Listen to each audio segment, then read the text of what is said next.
Hello, everybody. Aiden here, and welcome into another video here on the Around the Slice YouTube channel.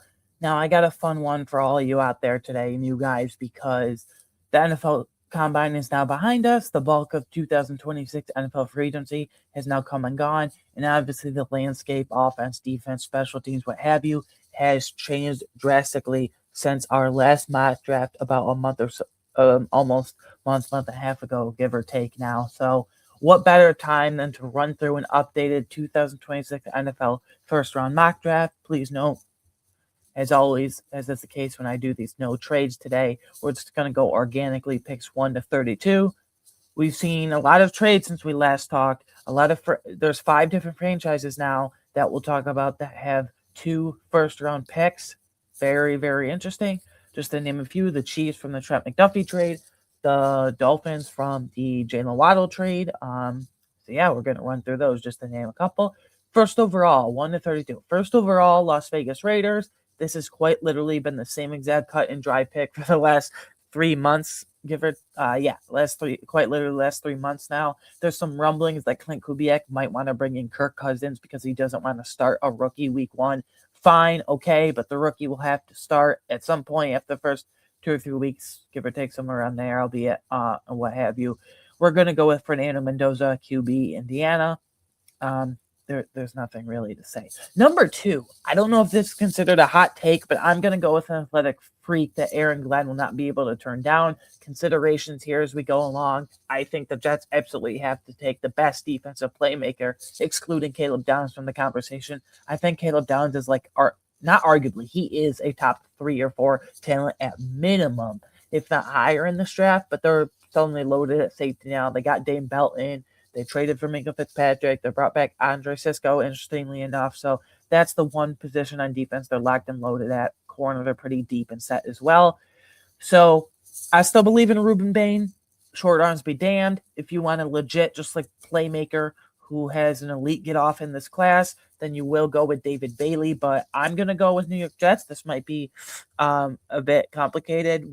Not complicated, a bit of a hot take. A lot of people are going with one Ohio State defender, Alvaro Reese, but I'm going to go with Sonny Styles, linebacker out of Ohio State. This might be a 2 or 3 picks too early for some people, but damn, I don't really care because Aaron Glenn won't be able to turn down a freaky linebacker like this. It's just a souped up version of Jack Campbell. I haven't seen this mocked anywhere, and I think we have to go for it.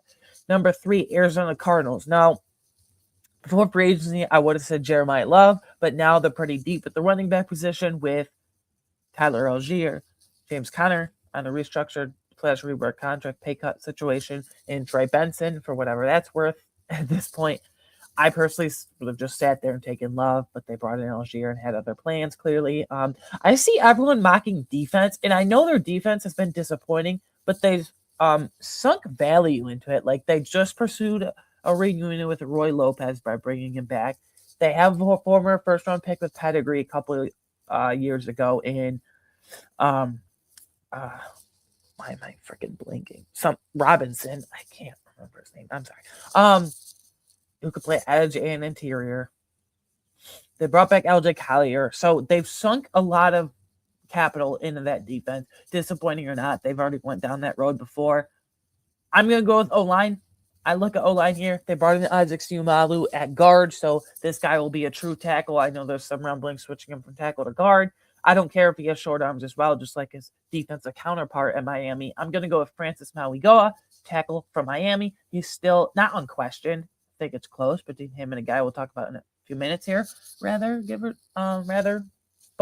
yeah, I'm going to go with Mauigoa. Number 4, this is a sprint to the podium type pick.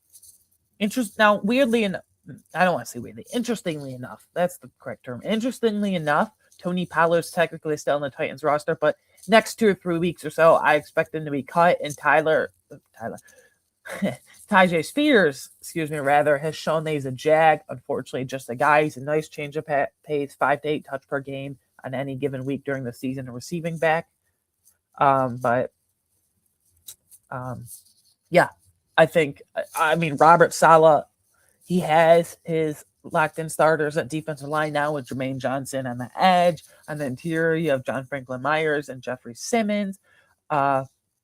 Maybe you get another edge rusher. So from that standpoint, I think Bane, guys like Bane, Bailey, what have you, are still very much in play here. But if you want to surround Cam Ward, keep building up this offense, you bring back Calvin Ridley, a restructured contract. We'll see how Alec Maynor develops in year 2 and beyond. Wan'Dale Robinson is going to be quite literally a target hog and machine under Brian Dable, who has a very great history, short, Smurf-like. That's literally what they called him, Buffalo. Cole Beasley, John Brown, etc. In Wan'Dale Robinson, I'm going to go with Jeremiah Love. Like, position value be damned. So, number 5, New York Giants. Honestly, it's one of the 2 Ohio State guys, but since Sonny Styles obviously he's not here, I'm going to go with Caleb Downs, elite level safety from Ohio State. I know they might have a crowded defensive back room, safety room, more specifically, but who cares? Like, Jesus, figure it out. This is Caleb Downs. Figure out how you're going to deploy guys like Drew Phillips, Tyler Nubin, and Javon Holland. I think the only locked-in starter there is Javon Holland. Tyler Nubin had a really nice, underrated rookie year, and then last year, in year 2, he took a big step back. Not huge, massive, but for all intents and purposes, big, drastic step back. I'm going to go with Caleb Downs. Figure it out. Like, this is true BPA. Number 6 overall, I'm going to keep the Ohio State kid in Cleveland. They have receivers. They have Jerry Jeudy, I guess. I've never been a big Jerry Jeudy guy, but I will admit he's still a very high-level route runner. That's about it, though. Isaiah Bond is good for 3 or 4 targets per game if you want to use that true speed element. And then Cedric Tillman is just a body for me. I know a lot of people like him, but I'm going to go with an immediate wide receiver 1 here in Carnell Tate, keeping him, in the state of Ohio, technically going from Columbus to Cleveland. Jordan Tyson is technically my wide receiver 1 in this draft class, but predictably for that NFL personal bias aside, I think they're going to be less concerned with Carnell Tate because of the injury, obviously, if you would. Number 7, Washington Commanders. I know this defense has been built up, and I know they could use a receiver because literally all they ever know is Terry McLaurin and Shiga Okonkwo, and they're not bringing back Deebo Samuel clearly. And I know they signed Odafe Owe. They had to overpay for him, but I view him as a high-end number 2 than strictly a bulk of the snaps number 1. Signed Kayvon Chaisson. I'm very concerned what he will be out in New England. I said all last year that he's a Mike Vrabel guy through and through, and he's going to struggle anywhere else. So I'm going to go with Ruben Bain. Why not just make a strength even more of a strength? Because I think he could be the true number 1 pass rusher. And I personally, at least right now in this moment in time, don't view Odafe Owe and Kayvon Chaisson like that in that caliber. So that's where I'm heading here. Number 8, New Orleans Saints. So I was considering offensive playmaker, whether that be a tight end like Kenyon Sadiq or whether that be one of the 2 receivers that are left in elite receivers in Jordan Tyson and Nakai Lemon. But I know how Mickey Loomis likes to draft. He likes to draft in the trenches, O-line and D-line. You already have your tackle duo of the future in Fuaga and Kelvin Banks. You signed David Edwards at guard. You have Eric McCoy at center. Cesar Ruiz at guard. That's going to be a kick-ass offensive line for years to come. I zero in the trenches at defensive line. I know they have Brian Breezy at defensive interior, but I don't view any defensive tackle / defensive interior guys per se, for all intents and purposes, as worth a top 10 pick, let alone number 8 overall. So I'm going to go with maybe dropping down a few spots too low in your mind, maybe in my mind too, but David Bailey, defensive end, Texas Tech. They for my mind, for my money, they're giving way too many snaps to Chase Young. They're not going to bring back Cam Jordan. Sounds weird to say. Future first ballot Hall of Famer, probably, for all intents and purposes. So we're going to go with David Bailey. Number 9, Kansas City Chiefs. Are they going to get anything from Rashee Rice? Will he be in jail in 2 months? Will he ever play football again? I have no effing idea. So, and Xavier Worthy just has been so disappointing. Just because you're a speed demon doesn't mean you're necessarily... Just because you're a speed downfield threat doesn't mean you're necessarily a good downfield player, if that makes sense. Like, he's a good speed demon, but his ball tracking is pretty subpar. He has a weird catching technique. So, you have Travis Kelce for one final year for whatever that's worth. I'm going to go with Kenyon Sadiq, tight end from Oregon. I think there's this misconception that he can't play in line, but funny to block, but funny, like, ironically enough, I think people are mishandling it here, where misconstrued, if you would rather, here, that he can't play in line. He actually played technically more in line at Oregon last year than he did as a flex tight end, as a big slot in the slot. So that's who I'm going with. I don't like the receiver core right now. And some people said Mekhi Lemon, like, you've already tried those sub 190, sub 180 guys that are sub 6 foot. You want another one, like another slot, very good slot receiver, albeit in Mekhi Lemon? I don't think so. Number 10, Cincinnati Bengals, defense. He's brought over Boye Mafe. He brought over Brian Cook at safety. Overpaid Mafe. But you had to do it, I guess. I had not a lot. Arvell Reese, linebacker from Edge, Ohio State. You need edge very badly. You need linebacker very badly. Figure it the hell out. Who the F cares where you play him? Just you're the Bengals. You need defense. Like, people need oxygen. So, yeah. Number 11, first of two, Miami Dolphins, first of two first-round picks now from the Waddle trade. I'm looking at wide receiver here, and I'm looking at my wide receiver one, Jordan Tyson, Arizona State.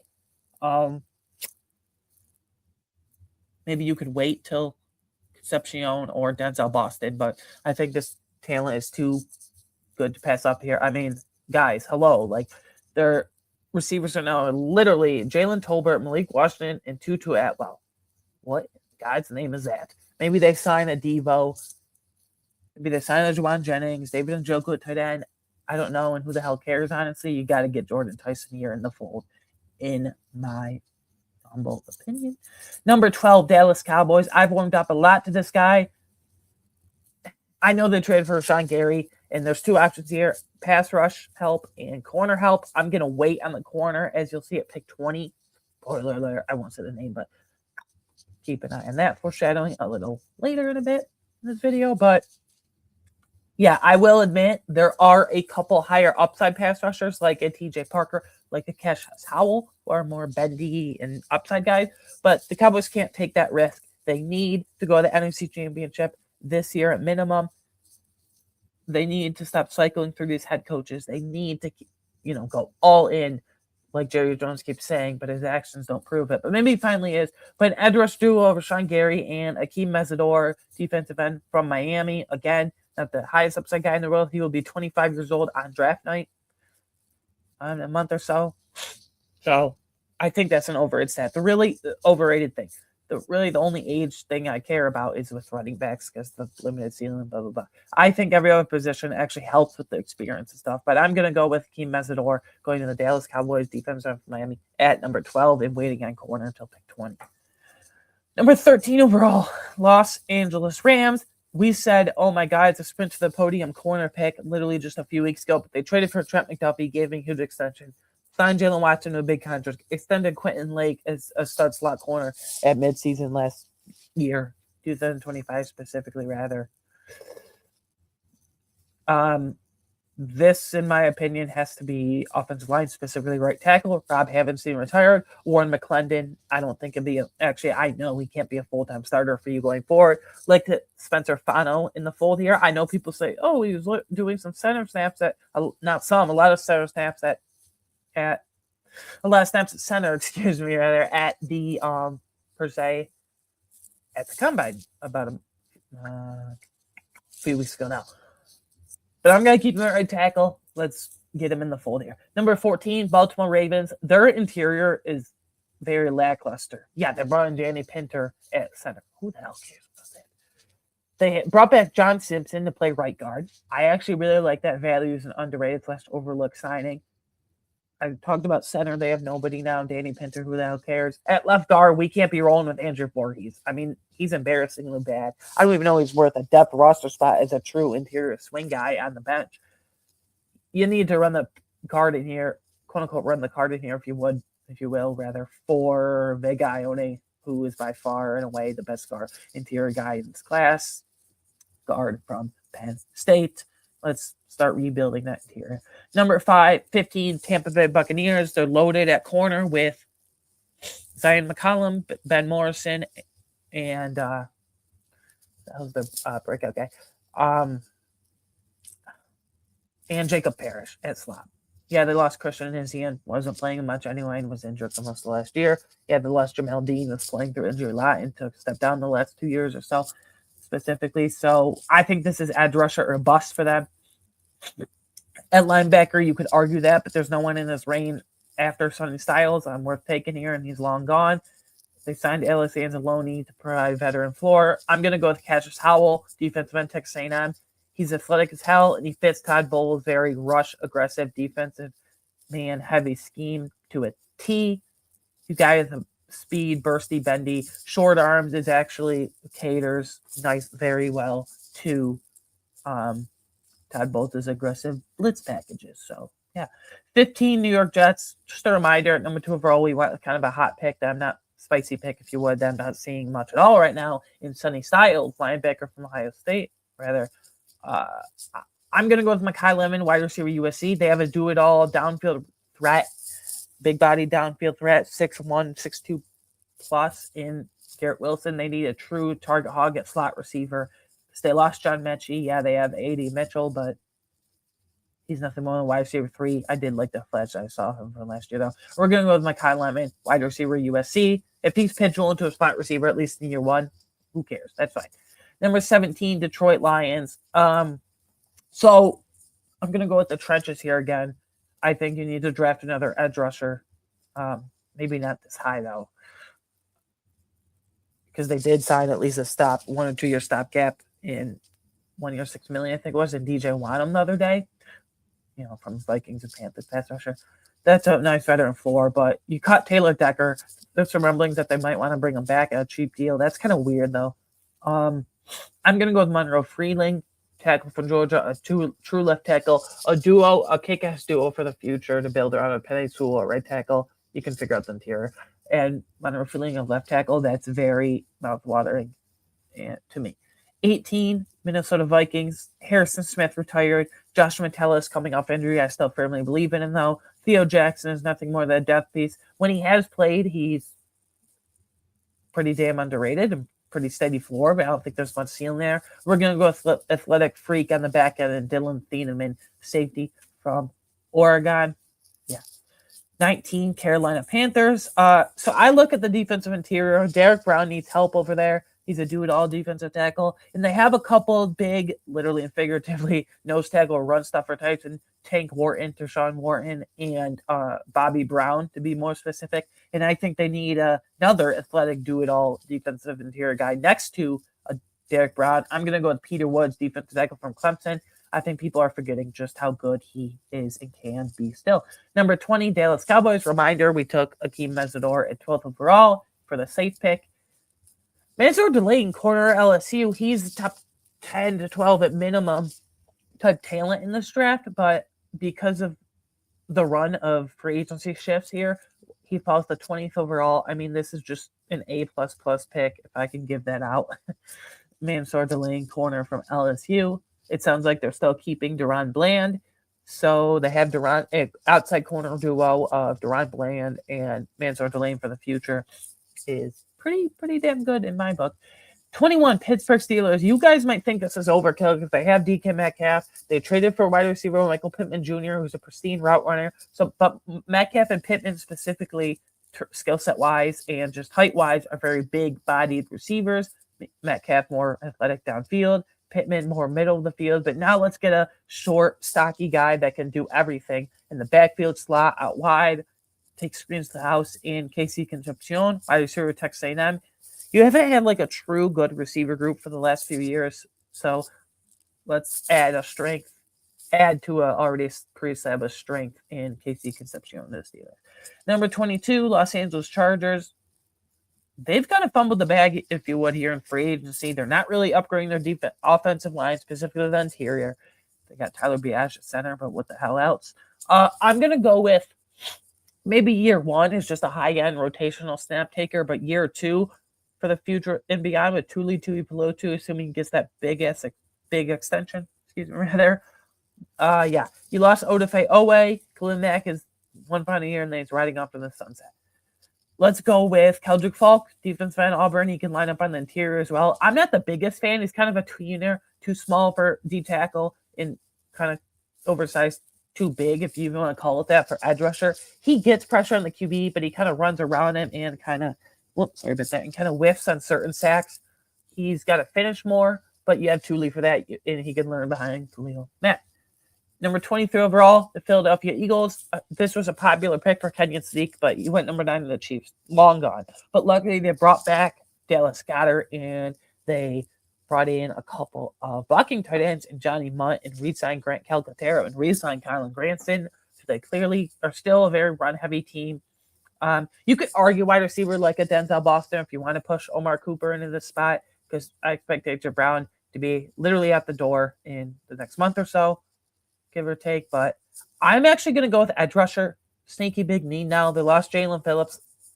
Carolina Panthers overpaid. That's neither here nor there.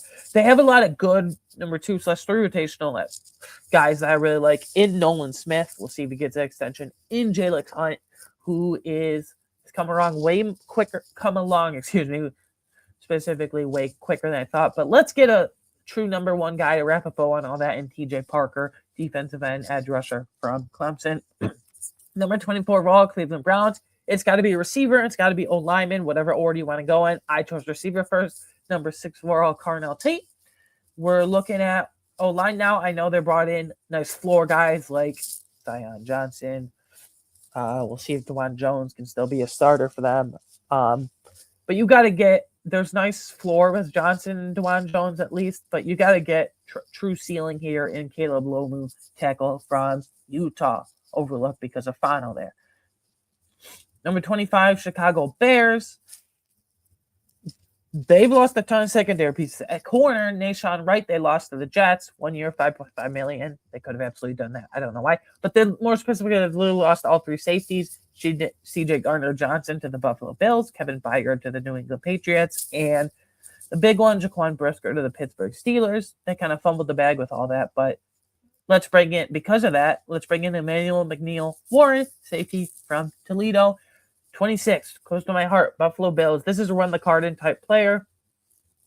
Obviously, we've traded for DJ Moore. I still expect them to add another depth speed element receiver that you can do fun things with, like a Deebo Samuel, like a Noah Brown, someone like that, a cheap veteran at this point in their respective careers. I'm going to go with C.J. Allen, linebacker, Georgia. 2 things here with linebacker. 1, move Terrell Bernard from middle linebacker to weak side linebacker. And 2, usher in a new wide and free agent linebacker, but they're literally all picked over at this point in time. Maybe Bobby Wagner and Bobby Okereke, but how much can you really rely on Wagner? And I want someone who has immense coverage versatility, and that's not Okereke. So, true middle linebacker and C.J. Allen, he would start day 1 after moving Bernard to weak side. This is a run-the-card-in type pick for me personally in my diehard team, mostly. Number 27, San Francisco 49ers. This guy is a project. Athleticism is all hell. Rather. He's a ball of clay right now, but if anyone can do it with their elite run scheme and elite offensive line infrastructure, it's Kyle Shanahan. Let's take Caden Proctor, tackle out of Alabama, the 49ers at 27th overall. 28 overall, the Texans don't have literally any holes on their team, specifically in this case defense. Edge rushers, best edge rush duo in the league, and Will Anderson, Daniel Hunter. Arguably the best linebacker duo in the league with Azeez Al-Shire, and Henry To'oTo'o. It's come on very nicely. Best corner duo in the league, Kamari Lassiter and Derek Stingley. And now they got a loaded safety group, Jalen Petrie, although he'll play more in the slot. Now I've been bringing in Reed Blankenship to go along with Kalen Bullock. Defensive interior, not weak, but they're kind of lacking there. They brought back Sheldon Rankins, which is good. They haven't re-signed Foley Fatukasi, though. I don't expect them to at this point in time, this moment here, as we sit here today. They lost Tim Settle to the Commanders. Commanders building on defense. Let's go with Caleb Banks, defensive tackle from Florida, to have another stud next to Sheldon Rankins. And you know D'Amico Ryans is going to stress run stuffing ability. And Caleb Banks is literally 6'6", 330 pounds. I mean, what the hell? Anyway, 29 Kansas City Chiefs. Quick reminder with these 2 first-round picks, we took Kenyon Sneak to be the clear Travis Kelce successor and just more juice on offense. Number 9 overall, we need to go corner now. Now, it comes down to Jermon McCoy, injury aside, though, Colton Hood, Brandon Cisse. I am going to go McCoy. If we're going off the 2024 tape. This is damn near top 10 pick, maybe even pushing top 5 level at Tennessee. I mean, this is just an absolute ball player from the 2024 tape. Missed all of 2025 with a torn ACL. Didn't do anything at the combine. There are reports that he won't do anything in his pro day, unfortunately, but who cares? Jermaine McCoy, I don't say who cares, but Bacon and Ben Stanley here. 29 of the Chiefs, Jermaine McCoy, corner, Tennessee. 2 Tennessee corners in a row, 30th overall, Miami Dolphins. They need help everywhere. Edge rusher, corner, receiver. We took the receiver, Jordan Tyson, at number 11th overall. Now we're going to take the corner, Colton Hood, out of Tennessee, 30th overall, the Miami Dolphins. He really broke out in spite this year in place of Colton Hood, in place of Jermaine McCoy. 31 overall. Now, this is kind of an underrated departure. Khyiris Tonga is a true run-stopping nose tackle left. And you know how Mike Vrabel loves to stress fundamentals. They brought in Sledge for that reason. They still have Jack Westover for that reason. They love that defensive interior depth. They have their starters in Christian Barmore and Milton Williams, but you got to reload for that Khyiris Tonga role, and I think Caden McDonald fits that perfectly. He's gone dead quiet, and I don't really understand why. No one's talking about him nearly enough. At this point in time, Caden McDonald, D-Tech, Ohio State, reload that Khyiris Tonga role, if you will. Number 32, last pick of the first round, last pick of the day in this video. Seattle Seahawks. Now, there's 2 corners here that I want to take to replace Reek Woolen. You could go with Avion Terrell, but I think at the next level, because of his slender build and size, he's strictly a slot corner. Maybe he can play on the outside here and there, but at least in year 1, year 2, in the early years, at minimum, he's a slot corner. You have an elite slot corner already in Devon Witherspoon. You have an outside corner in Josh Jobe, and a scheme versatile guy here. You need another outside corner to replace Reek Woolen.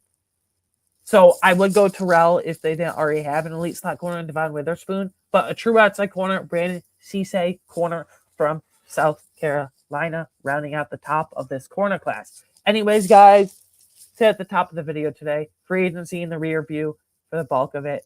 Combine a few weeks ago in the rear view. So it was a perfect time to run through this today. This is our version 2.0 post-free agency edition, we'll call it. A lot of landscape has changed. Please let me know down in the comments below what picks do disagree with, what picks do disagree with. Is there someone that you thought went too high, too low, that I left out of the first round, or maybe I shouldn't take it at all bottom line in the first round? You can follow me on Twitter /X at @Weingartner13 for any additional 24/7 NFL thoughts, opinions, and discussions over there. Please like and subscribe to the channel. Lots of fun stuff always coming out. For the next few days, specifically very soon, we're going to have a ton of different free agency reaction videos, best signings, worst signings, overlooked / underrated signings, lots and lots of fun stuff. We're going to have trade candidate videos as we near closer and closer to the NFL draft, basically a month away at this point in time. So yeah, please like and subscribe for all that. Please share this video and channel with anyone and everyone you know. Have a great day. I will see you on the next one, everybody. Goodbye.